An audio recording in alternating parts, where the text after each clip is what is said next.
Shabbat Shalom, I'm Moreh Rapha'Yah. Welcome once again in this Torah portion, Parashat Bo, which means go. This parasha is very amazing because we'll get to see many things that we probably have not seen before. And I will advise you, brothers and sisters, to take notes of everything that we'll be saying, even though we will show it to you, but some of the things that we will mention are not in slides. So I encourage each one of you to take notes, so that way you guys can get to remember things. Let's start off with this parasha. Shabbat Shalom to everyone, and let's jump into this parashat Bo. It's amazing because in this Torah portion it talks about one of the greatest signs that our Creator Yahweh brought to this country of Egypt. This country, remember, was once the home of Yahweh, the home of our forefathers when they enter as foreigners in a strange land. But nevertheless, Yahweh already foretold our forefathers through Abraham that our forefathers will go through that period of time and into slavery, which we already talked about last week. Now, let's go back to this Torah portion. In this Torah portion, it talks about basically many of the signs that Yahweh gave to these people, the signs that He did, and the wonders. Parashat number 15, Exodus 10, verse 1 through 13, verse 16. Yahweh said to Moshe, "Bo, go to Pharaoh, for I have brought him and his hard-hearted servants back to him, so that I may demonstrate these signs of mine among them." Once again, something very peculiar, how the Creator is basically talking to Moshe and encourage him to go to Pharaoh. One of the things that we have to understand is that Moshe has a mission, and the mission is to deliver the message from Yahweh, to deliver our forefathers from slavery. That's pretty much the message. So let's start off. Chapter 10, verse 21. Yahweh said to Moshe, "Stretch out your hand towards the Shemayim, or heavens, and there will be Hoshech." Hoshech means in Hebrew darkness upon the land of Mizraim. The word for to feel is Weyamesh. Weyamesh is to feel the darkness. Darkness is once again Hoshech. Here we see something amazing, how the Creator is utilizing basically the signs and wonders that He's bringing to this country to punish them for bringing our forefathers into slavery. And let me just stress this out. The way the slavery started, it was when at the end of the last, I believe it was Levi who actually died among all the 12 brothers. Joseph was the first one to die. Levi was the last one to die, and I think they were waiting until the last one to die. And the reason I think they were waiting, according to the book of Yasher, is because they were very powerful. Please read book of Yasher. You will see how our fathers, the 12 tribes, were really powerful to the point where they were assisting the Egyptians to go to war with other nations. So that was a great blessing to the nation of Egypt, Mizraim. Now, going forward, fast forward, now we see how the Creator is utilizing everything that they've done to our forefathers, and the way they did it was very cunning. As I mentioned in the previous Torah portions, they were very cunning on getting to our fathers into slavery, and the way they did it is they actually asked them to join to build Ramesses and other cities, and they say, "Well, no problem. We'll help you out." And in return, they were going to get paid, except for the tribe of Levi. They helped out. They were getting the wages, But they were very cunning because the Egyptians, every month, they were retrieving themselves. They were retrieving themselves from work, and they were just leaving our forefathers to work to the point where they were by themselves working, and by the time you noticed, they were not even paying them. And at the end, they became as slaves. Do you imagine how cunning they were? And this is how the Torah says very clear, chapter 3, I believe, where they said we have to be cunning according to the Torah. We have to be cunning. How are we going to get them into slavery? How are we going to deal with them? And exactly what they did. So once again, we come in fast forward to this Torah portion, Parashat Go, and then that's how we see Moshe coming forward with all these great signs, as we seen last week with the serpent and other things that we see, other signs with the blood and everything. Now we come to where our fathers are going to see all what the Egyptians are going to experience, which is something very about the nature. Remember what I said earlier. All these great signs, the 10 great signs or 10 miracles, whatever you want to call it, this did not happen in a period of the matter of a month.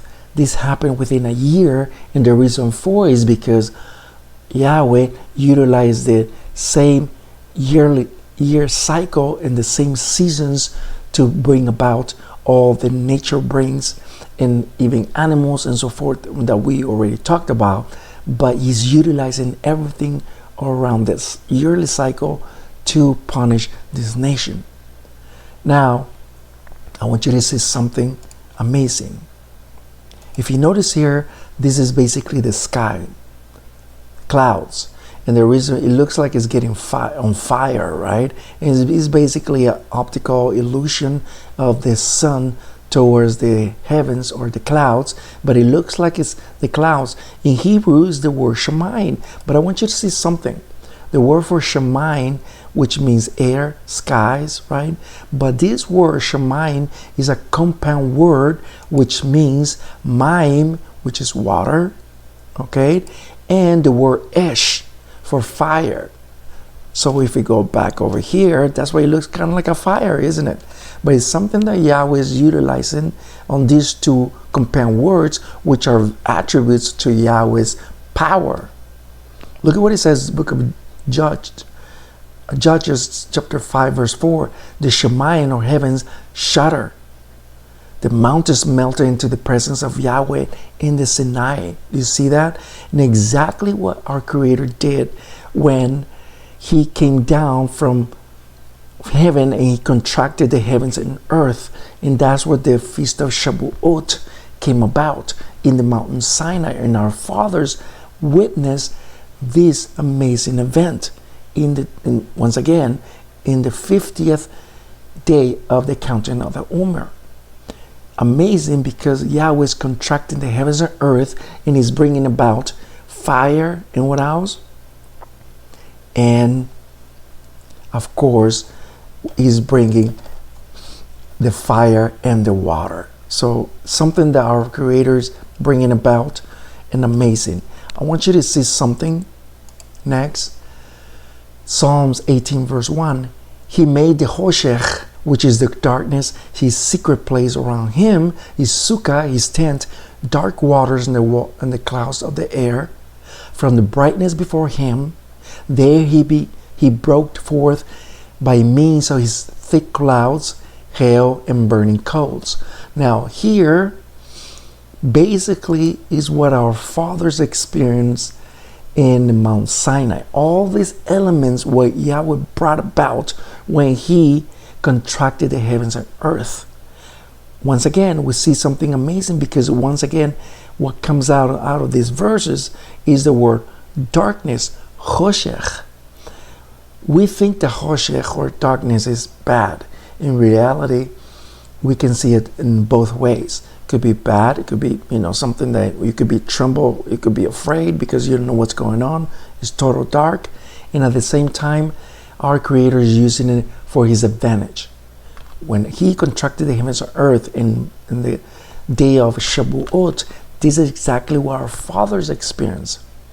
Moshe experienced that, and yet he went inside the cloud, dark cloud. I want you to see something next. Chapter 10, verse 21 of this Torah portion of Exodus, darkness was so dense that it can be touched. The word for darkness, once again, is choshech, but touch is the word yamesh. That means they were able to experience when. Have you ever seen the early in the morning? You know, the mist that sometimes we can almost feel it, but it's really thick. You know, the oxygen that is really thick. Well, our fathers were experiencing something similar to that, but in this case was basically darkness. This darkness, brothers and sisters, is something that our fathers experience in such a way that they can actually be touched. Now, I want you to see something in the word touch in Hebrew. The word for yamesh is basically a compound word, which means, but let me read this first, okay? 31 verse 29 of Genesis. But are you almighty from your fathers who spoke to me last night?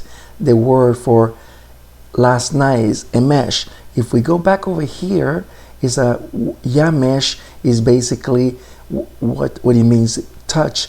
But this word also means last night, which means, and I'll show it in a minute, that our Creator brought about the darkness at sunset, when the day just closed and the darkness became, then that the 3 days and 3 nights start off exactly as it was, 3 days and 3 nights.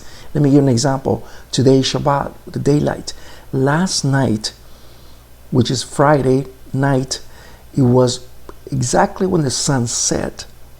Yesterday on Friday night, exactly when the sun set, that's exactly what the darkness became thick and so forth for 3 days, 3 nights continuously.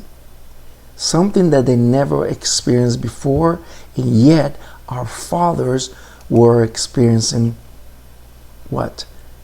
Daylight. They were experiencing light. Now, I want you to know something very important. The word for or is it's light, right? But you have to understand that when we read the Siddur, it's actually come from that word or it is basically the same. It comes from the word. A lot of English words come from the Hebrew. The word order comes from the word or. You see that? Basically, Siddur is a compound words in order. Do you see that? That's what the Siddur is. It's a prayer book, but it's a whole bunch of words compound in order. So basically, our fathers were experiencing that order from the Almighty. And yet, the other side, they were experiencing basically darkness. Now here, emesh, which means last night, yesterday or last night. I want you to see something, that these 3 days and 3 nights are not something to take lightly, because they were too afraid to move to the point where you can even move to the next door neighbor or anything. That's how thick it was. And according to the Torah and also the book of Yasher, and many reference, are these people, these Egyptians, couldn't even move to anywhere, but they stayed there 3 days and 3 nights where they were at. It's amazing, but it did happen. They did experience this. Now, once again, it's something that we can only imagine, we can only see in movies and so forth. Nevertheless, we can actually assume that these people were totally afraid of what they were experiencing.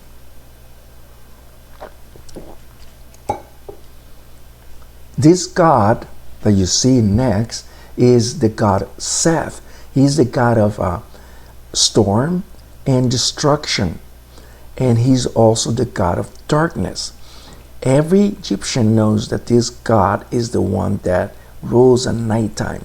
But what Yahweh is doing in this very precise moment, when he began the 3 days and 3 nights, he's basically telling the Egyptian Pharaoh and everyone around that is not Israelite, that look at what I can do with your Egyptian gods. Look at what I can do. Anything that is in my power, I can do so. And he was doing it exactly as our Creator Yahweh, intended to. Exactly what Moshe did. It's exactly what he's following, all the instructions from the Almighty. Exactly. He's basically making a mock. And exactly what the Torah says, that he was making a mock out of the Egyptians, the Pharaoh, and everyone around. It's amazing how our Father Yahweh is. This is, once again, this is the jackal, this is the Seth, and this is what they believe, and basically something that didn't have any power whatsoever.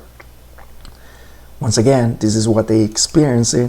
But look what chapter 10, verse 22, Moshe stretched out his hand towards the Shemayim heavens, and there was choshech, darkness, dense in the land of Mitzrayim, complete for 3 days.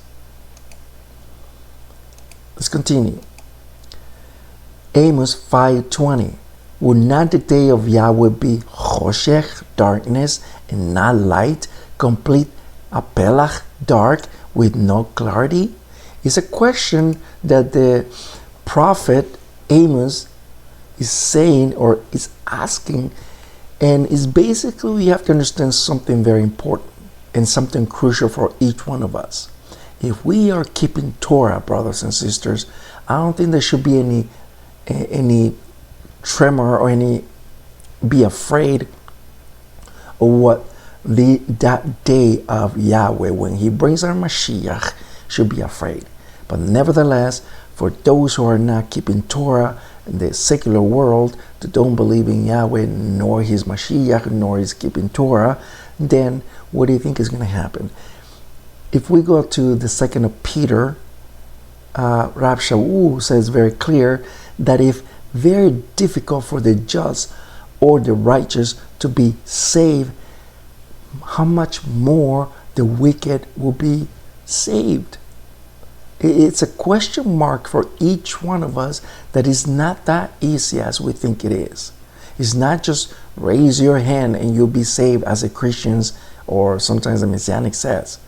That doesn't work like that with our Creator. You have to understand something very important, brothers and sisters. Your love for Yahweh has nothing to do with emotions. With Christians, they usually tend to utilize the emotions, because I feel this way. I feel it this way towards the Creator. That has nothing to do with emotion. Your emotions, my emotions don't mean anything to the Creator, but it means a lot about obedience. And let me prove it to you. Our Mashiach says very clear, if you love me, keep my commandments. Do you see that? It's about obedience, not emotions. The love for Yahweh is not the same as the love for human love. Human love usually combine emotions all the time. But when it comes to the love for Yahweh, it has a lot to do with obedience, period. Book of 2nd of Yohanan, or 2nd of John, he says very clear, in this we know that we love Yahweh, that we keep his commandments. Once again, it has nothing to do with emotions. Here, once again, this day might come, and it will come very very soon. We just don't know when. Look at the book of Isaiah 58, verse 10 says, they give lechem, bread, to the hungry in heart, and meet the need to the afflicted soul. Then your light will rise in the darkness, the choshech, and your apelach will be like noonday. Do you see that?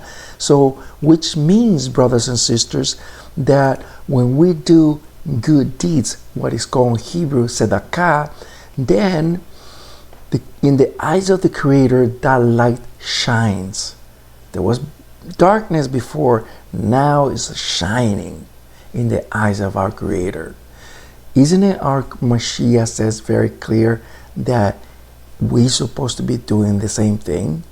Remember when they asked him, because see, we need to do the action, not just talking too much about what we believe, but we need to action the Torah. Our Mashiach says very clear, and he asked the Talmidim, the disciples, and he said, I was hungry and you did not feed me. I was naked, you did not clothe me. I was in jail, in prison, you did not visit me. And I was sick, you did not visit me either. The disciples told them and replied, but we never seen you sick or hungry or naked or in the prison or sick. What are you talking about? The Mashiach replied, if you do this to these little ones, you do this to me. You see that? It's about the, bringing the needed to those who need, bringing the help to those who need indeed. That's the deed of our father Abraham. You see that? Let's continue. Isaiah 45 verse 7, I am who formed the light, created darkness, choshech, and made shalom. I create calamity. I, Yahweh, do these things. See, this has happened. Our Creator has the ability to do a lot of things. Okay, and he allows these things, and the reason why he allows the negative and the positive is because there's always sin in the world. Our Mashiach is our Redeemer, but we have to allow him to become our Redeemer. You see how it works? When he returns, then he's going to settle darkness. He's going to settle death. He's going to settle sin. But in the meantime, we have to allow our Creator to give us the momentum, to give us the knowledge to make things as far as shalom, peace, as far as light, as far as doing good deeds to those who need. Because if we do the opposite, it will be what we just read. Our Creator allowed those two fields, but it's your choice to choose, as the book of Deuteronomy or Devarim 30, what is giving you the blessings and cursings, exactly right.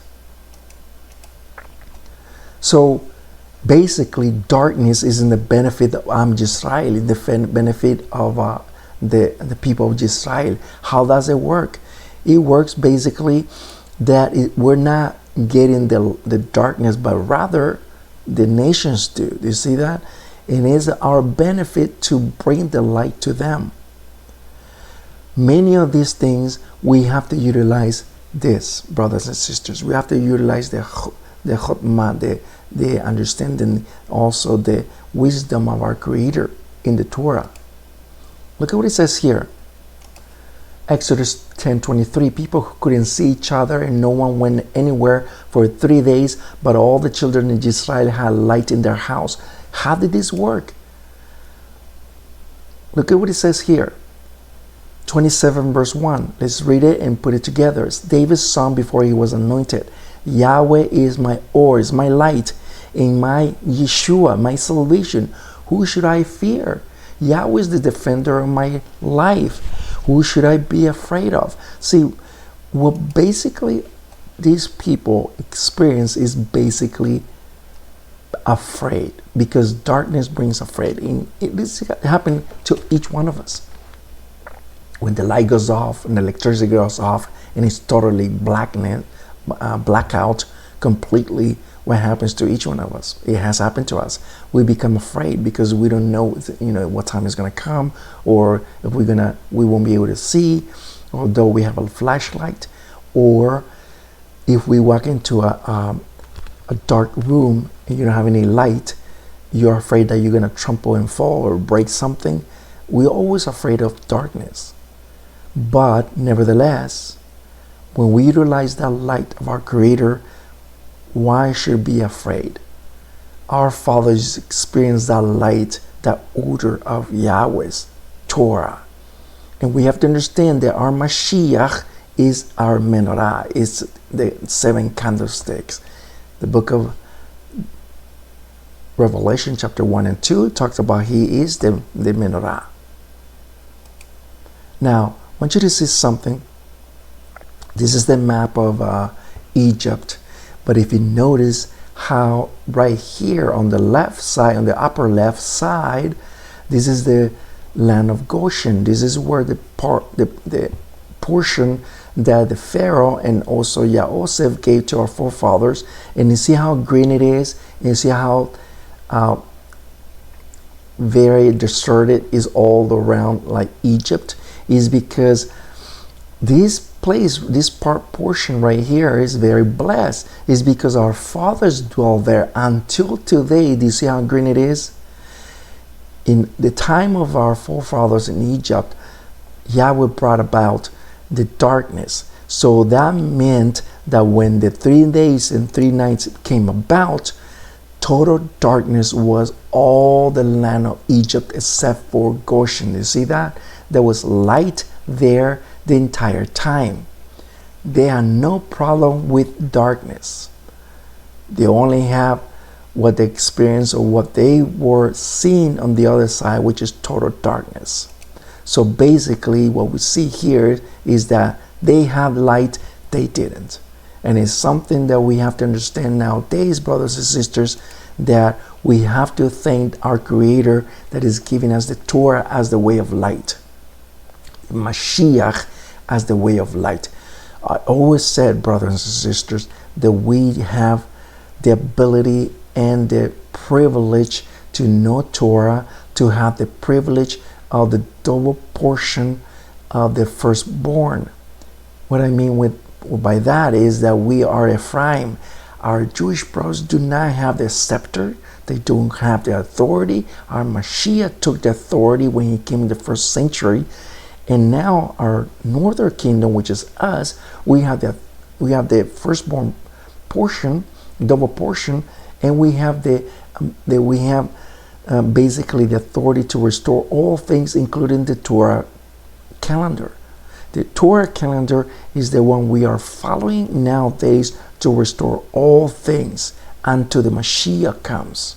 So it's our responsibility to do so. Our Mashiach began in the first century to restore things. Now we're going to end it. And this is something that we're not making it up. So basically the whole land was in total darkness. But look at what it says here. I want to talk about a little bit about the other side of darkness. 105 verse 28 of Psalms. He sent darkness and became very dark and did not defy his word. And exactly right what happened with when Moshe brought total darkness for 3 days and 3 nights. Yahweh was working with them, but and still they were hard-headed. They were very stubborn, especially the Pharaoh. And exactly it says very clear, did not defy his word. Of course they did, and they continuously did until the very end. Ecclesiastes 2 verse 14, the wise man has eyes in his head, the fool walks in his darkness. Even the same fate awaits them all. Why? Because when somebody who is very stubborn, he is a fool. When he knows that he knows very well that the difference between good and bad, but he still does evil, he becomes a fool. But our Creator is understanding when somebody who's ignorant about these things, what is good, what is evil, and he totally understands that. But when somebody who knows what's good and he doesn't do it, that becomes the sin. A fool becomes total darkness, and the Creator allows that to happen because of the stubbornness of their hearts. 5:20 of Isaiah. Woe to those who call evil good and good evil, and those who exchange the light for darkness. Do you see that? And it's exactly what's going on right now in this very moment. We are literally living in the last generation. We are literally living in a time where nobody cares about what is good, but they really care what is evil, what is dark. And now you can see it with this woke situation. Everything that is, we know it for a long time, that is basically evil, now they call it good. But what is good, they've been calling it, they say, no, those things are bad. They're not good for you. And exactly what we're living in this last generation, in this very moment. We have to take into account what our Creator is doing in this very moment, brothers and sisters. Let's continue. And I want you to see something. This is what a lot of people expects. Book of Hosea, chapter 5, verse 18. Woe to you that want the day of Yahweh. Why do you want it? This day of Yahweh is Hoshech, is darkness, not light. As if someone were run away from a lion only to be found by a bear. Shall not a day of Yahweh be darkness and not light, complete darkness with no light? Basically what we see, brothers and sisters, here is what a lot of people thinking that they are doing good, thinking that they are really good in the sight of our Creator Yahweh. We have to understand this. In this path of Torah, we have to walk with meekness. We have to walk humble. We have to walk with fear, with respect towards the Creator. We cannot depend on our own righteousness, but rather we have to depend on the righteousness of our Mashiach. Without His righteousness, we're nothing, period. And this is exactly what's happening today. A lot of people are thinking that they already made it. They already, expecting the Mashiach, not expecting that that day is going to be really, really bad. But it's going to be really, really amazing and blessing for those who are walking in humbleness.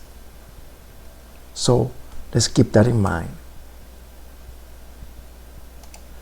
On Kelos, on Exodus 11:4, Moshe said, this is what Yahweh said about midnight, I will come out and reveal in the midst of Egypt. You see this right here, the word for midst of Egypt, which means that our Creator was bringing basically this terrible death, not outside, not from heaven. It was going to become right in the middle of them. The word for middle is the word tabech. Tabech means between, and the center, inside, which means that the firstborn death was going to become among them, in other words. And exactly what happened to, do you imagine exactly what the Torah says, that every household had a death? Either could be an animal, could be someone in there. He had to be that, including the house of Pharaoh. But I want you to see something very important. And look at what it says here in the Torah in Exodus 11:5. But I want you to see something very peculiar. In all the firstborn in the land of Mizraim shall die, from the firstborn of Pharaoh sitting on the throne to the firstborn of the slave girl in the mill, and all the firstborn of the bleeding animals. Now here, you have to understand that every firstborn was going to be to die, in other words. But nevertheless, there were people who were absent. Okay, people who were absent. One of them was in the house of Rapha'Yah. Remember the Rapha'Yah? She was Egyptian, but she was a righteous woman. Even the Torah talks about that she was a righteous woman. Even the book of First Chronicles talks about the Rapha'Yah, which, remember, there was a stepmother of adopted mother of Moshe.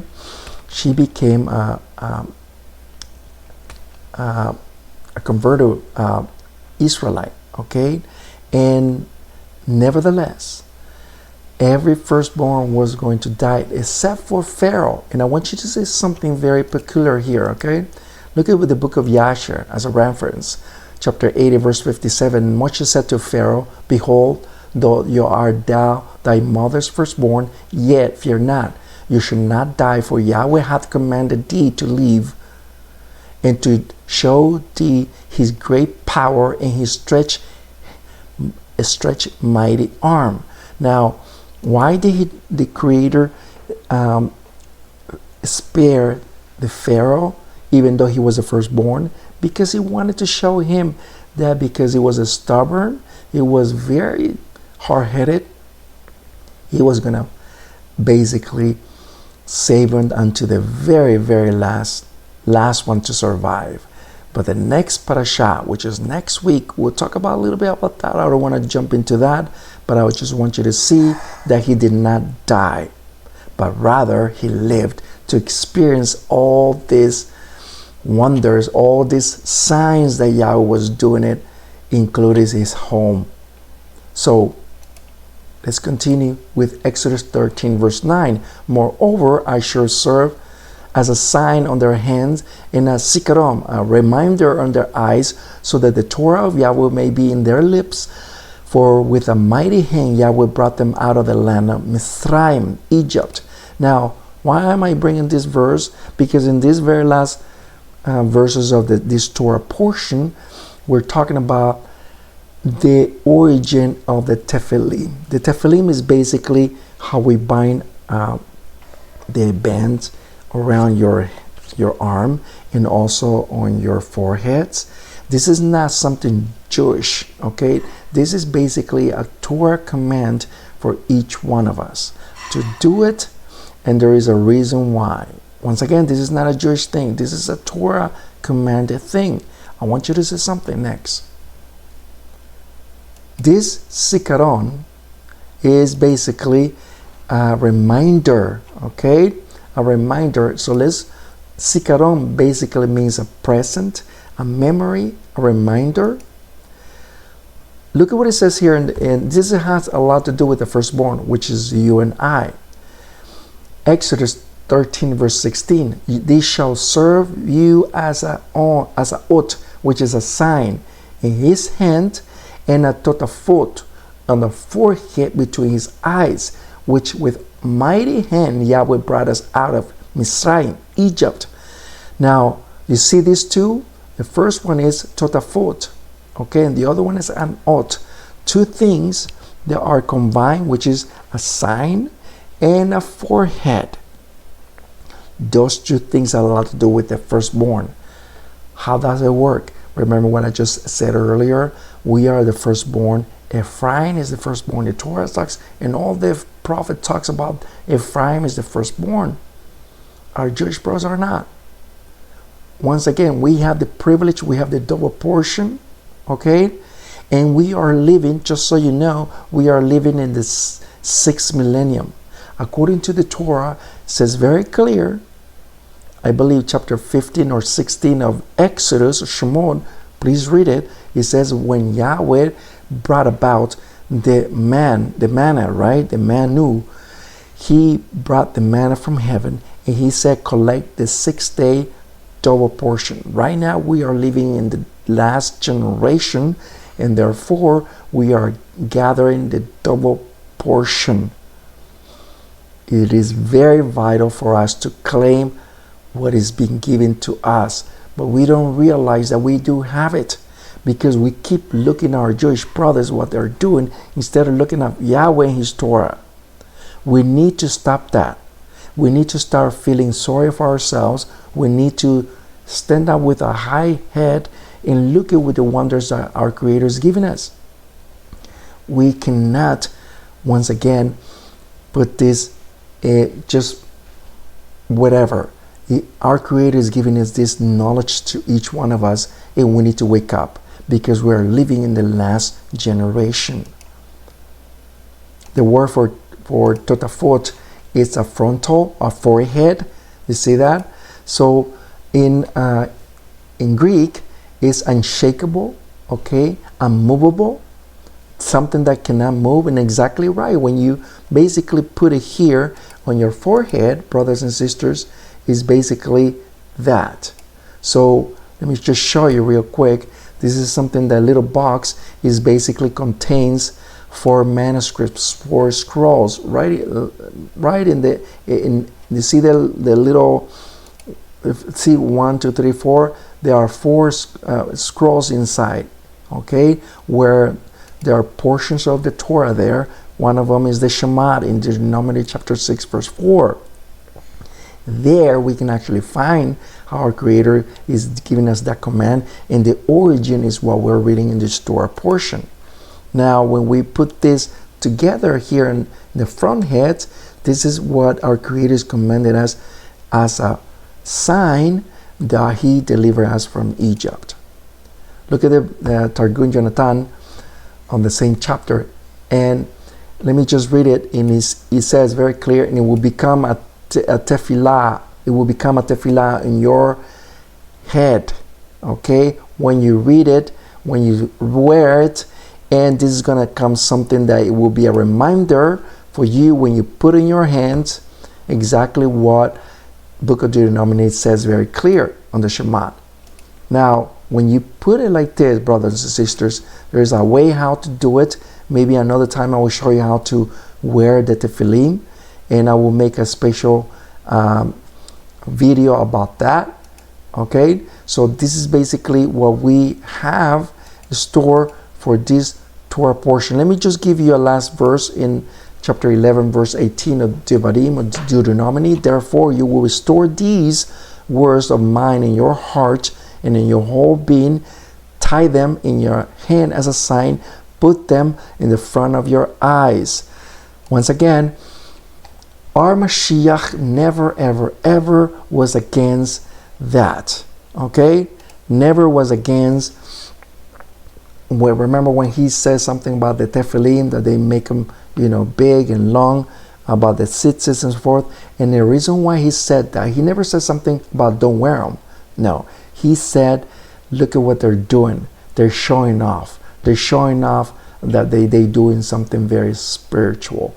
But that was not about what the Mashiach wanted to bring. Because in reality, he wanted to bring that it is something that we ought to do, but they were showing off instead of showing off the inner. See, our Creator started off from the very beginning of creation. He always is a pattern that we have to see on the Torah and the scriptures, that our Creator starts off from the inside out, not from the outside in. Even our Mashiach says, clean your inner so your outer can be clean. You see that? So once again, it has a lot to do.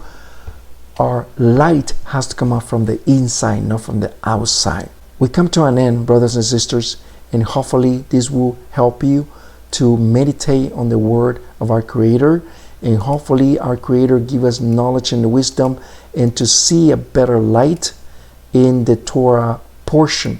Because once again, all this is for our help. This is something that we always looking forward, so our Creator can help us move forward next time. Shabbat Shalom, and we'll see you next Shabbat. I'm Moreh Rapha'Yah.